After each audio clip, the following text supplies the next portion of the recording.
My jsme dva čeští bezúhonní občané, majitelé zbrojních průkazů. We are two law-abiding citizens from Czech Republic and a gun license owners. V poslední době se v Evropě rozběhla kampaň Evropské komise, která si ve jménu boje proti terorismu a kriminalitě klade za cíl odzbrojit slušné občany. My v České republice máme zbraňové zákony jedny z nejdokonalejších na světě. Ty jsou dostatečně přísné a efektivní, ale plně respektující svobodu slušného občana. Tedy pokud někdo legální zbraň chce a splní dosti náročné zákonné kritéria, může pak ji nejenom vlastnit, ale dokonce také ji dle svého rozhodnutí i nosit. Recently in Europe, we have seen the birth of a campaign by the European Commission, which in the name of combating terrorism and crime, aims to disarm its law-abiding citizens. We in the Czech Republic have some of the world's most advanced gun laws. Gun laws that are sufficiently stringent and efficient while respecting the freedom and basic rights of its citizens. If someone wants to legally own a firearm in our country, they need to meet fairly demanding legal criteria. And only then are they allowed to own a firearm. And if they choose so, even carry it concealed. V naší zemi z 10 miliony obyvatel je 300 000 majitelů zbrojních průkazů a přes 800 000 zbraní. A to jak pro lov, sport, tak i z velké části pro sebeobranu. A přesto nebo právě proto patříme k jedním z nejbezpečnějších zemí světa, kde navíc kriminalita v posledních letech se dále a dále snižuje. I to vypovídá o tom, že naše zbraňová legislativa je opravdu vysoce funkční a spousta zemí kolem světa by se z ní mohla jenom a jenom inspirovat. Navíc náš centrální registr zbraní je evropské unikum a taktéž dále snižuje možnost zneužití zbraní a kriminální činnosti. In our country of 10 million, over 300,000 citizens have firearm licenses and are owners to more than 800,000 firearms that are used for hunting, sport, and of course, self-defense. And yet, or maybe because of this fact, we belong to one of the safest countries in the world. In recent years, violent crime continues to decline. That in itself testifies to the fact that our gun legislation is really a highly functional one, which should inspire other countries in the world. In addition, our unique central register of firearms is very efficient and helps to further reduce the possibility of firearms misuse or their getting into the hands of the criminals. Nyní s nástupem terorismu v Evropě mají čeští lidé na rozdíl od zemí, jako je Německo, Francie, Belgie, Holandsko, asi jedinečnou možnost, jak čelit nejen případným kriminálníkům. A to formou občanů tradičně již u nás nosících svou zbraň. A tím moci alespoň o něco snížit možnost útoků na takzvané měkké cíle. Tedy pomoci zasáhnout neodkladně tam, kde policejní složky jsou zpravidla ještě na minuty daleko od místa události. I nejlepší policie totiž nás nemůže naprosto chránit vždy a všude. Now with the arrival of terrorism in Europe, the citizens of Czech Republic have a unique ability to counter potential terrorist threat, as opposed to citizens of other EU countries, such as Germany, France, Belgium, etc. Because our citizens are allowed to carry concealed, they have the ability to at least reduce the possibility of an attack on so-called soft targets. Meaning they can intervene in an emergency when the police are generally still minutes away from the place of incident. Even the best police force cannot always be there when you need them.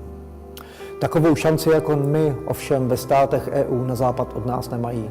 A jejich zcela bezbraní a ustrašení občané musí jen a jen věřit, že se jim útok buď vyhne, anebo se možná stane šťastná náhoda a policie jim pomůže.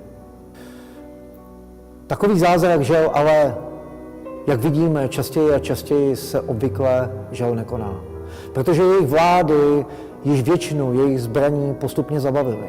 A to, aby u sebe slušný občan měl palnou zbraň a mohl ji dokonce u sebe nosit, může díky tamní legislativě každý jenom zapomenout. Such an opportunity to effectively defend oneself is almost completely absent in other Western European countries. Their citizens, left totally helpless and fearful, have only one weapon: hope. Hope that they either avoid the attack or hope that there's a police officer standing nearby to help them. As we can see from their past experiences, it's safe to say that such miracles do seldom happen. Their governments have gradually and almost completely disarmed them, and for them to be able to carry concealed is but a distant dream.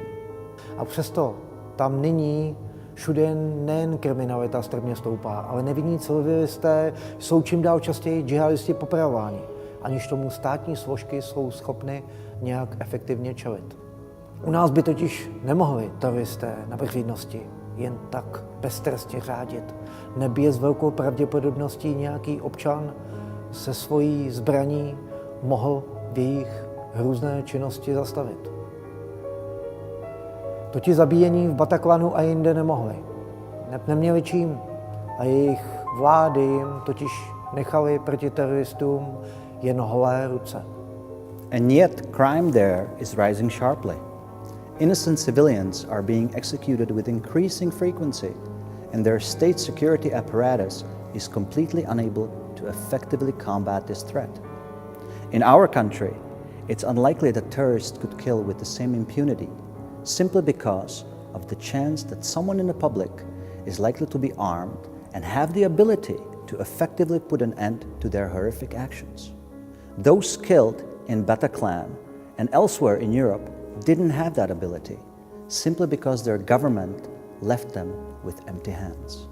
Česká republika i dle názoru svých představitelů proto zásadně stojí o to, si své zákony a šanci čelit lépe teroristům za každou cenu udržet. A za to čelí jak obrovskému tlaku Evropské komise, tak i ostatních států EU, tedy všech těch, kteří nejen díky své nerozumné imigrační politice zanesli do svých států násilí, ale zároveň se snažili nepochopitelnými zákazy postupně své vlastní občany okleštit o možnost efektivní a spravedlivé obrany. We, the people of Czech Republic, as well as many of our politicians, want to preserve our current gun laws in order to better the chances of ordinary citizens when faced with terrorist threat. And for that, we are now subjected to enormous pressure that comes directly from the European Commission as well as other EU states. It is paradoxical that these entities are on one hand trying to push irrational immigration policies that lead to increase in violence, and on the other hand are desperately trying to disarm ordinary citizens and prevent them from being able to defend themselves. Neb to, že se ozbrojí ti slušní, nezastaví ty zlé. Ti totiž vždy seženou pro svůj útok zbraně ilegální, anebo použijí nůž, sekeru, bombu, anebo nákladní auto. Cílem zahraničního diktátu, který je nyní všemu státu vnucován, by mělo být tak, jako jinde v Evropě, připravit o legální zbraně tu nejslušnější a nejvíce prověřovanou část veřejnosti. Zatímco se zpočátku ukazovalo, že je to vše jakýmsi nedorozuměním a hloupostí špiček Evropské unie, nyní se už naplno ukazuje, že jde o cílený a dobře promyšlený plán, jak postupně učinit evropské občany bezbrannými a tedy co nejlépe ovladatelnými. Disarmed citizens cannot stop those who will commit evil acts. And thinking that terrorists will be getting their firearms through legal channels is a complete nonsense. Moreover, they can use any tools at their disposal. For example, bombs, knives, or even trucks. The aim of this foreign totalitarian dictate, which is now forced upon us, is to gradually disarm the decent and thoroughly screened part of our population. At first, we thought their efforts to disarm us were some kind of a misunderstanding or a show of plain stupidity on part of the EU leaders. But we don't think that anymore. It's more than evident that their efforts have been well planned and are aimed at gradually making us all defenseless and thus easily controllable. A tomu se Česká republika, a to včetně našeho prezidenta, vlády a většiny politiků snaží ze všech sil zabránit. A i když za to sklízí kritiku stále více socialistických vlád EU a také jim čím dál více sloužících médií.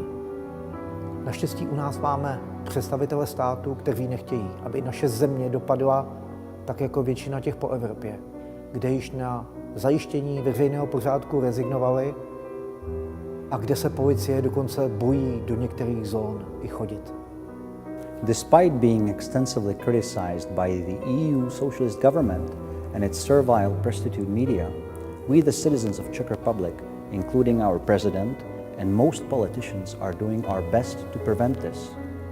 Fortunately, our state representatives don't want to see our country end up like the rest of Western Europe, where the state largely ignores the worsening security situation. We don't want inside our borders the infamous no-go zones, where even the police are afraid to enter. Právě proto by u nás nyní měl být na návrh ministra vnitra a dalších politiků vytvořen ústavní dodatek, který je tak kritizován socialisticko-marxistickými politiky a názorově podobně smýšlejícími novináři. Tato úprava české ústavy, podobné té v USA, by měla do budoucna chránit před zničujícími snahami Evropské komise naše dokonalé současné zákony a tím i naše možnost mít dál a nosit zbraň. Diktátorské jednání Evropské komise, která se nyní tyto kroky snaží ze všech sil zvrátit, v tomto ohledu sjednotilo náš stát jako nikdy předtím.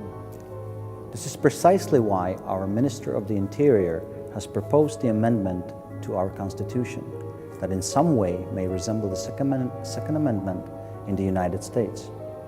This amendment is primarily aimed at nullifying any destructive efforts by the EU Commission aimed at our current gun laws, and consequently, our ability to defend ourselves. The dictatorial behavior of the EU Commission with respect to our efforts has, in this respect, united our fellow citizens and even politicians like never before. My chceme nejenom provozovat svoje koníčky a sporty, jakož i dále dělat svoje profese, ale taktéž si udržet možnost obrany své a svých nejbližších.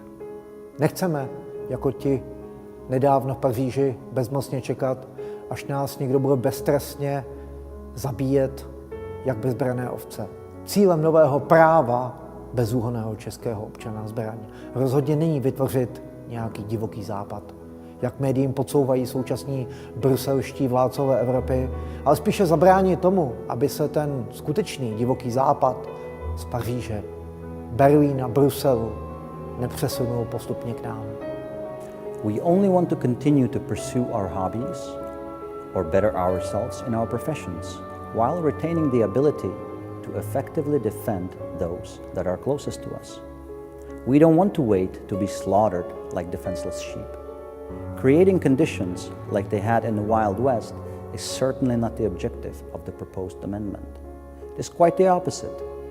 We don't want here the Wild West that they're having in Paris, Brussels, or Berlin. My Češi jsme v nezas tak dávné době zažili 2 těžké okupace a jsme proto dost citliví na nějaké imperiální rozkazy a vnucené direktivy.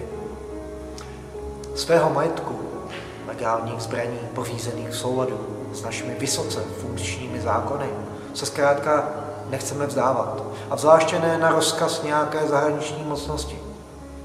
Nyní už totiž nějakým protektorátem a žádnými otroky už nejsme, a tak by to mělo zůstat.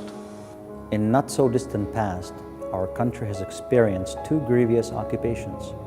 Therefore, we are quite sensitive to taking imperial orders or having directives forcefully imposed on us. The firearms we own, with accordance to law, is our property, and we simply don't want to give them up. We are no longer someone else's colony, and we are no longer slaves, and we don't want that to change.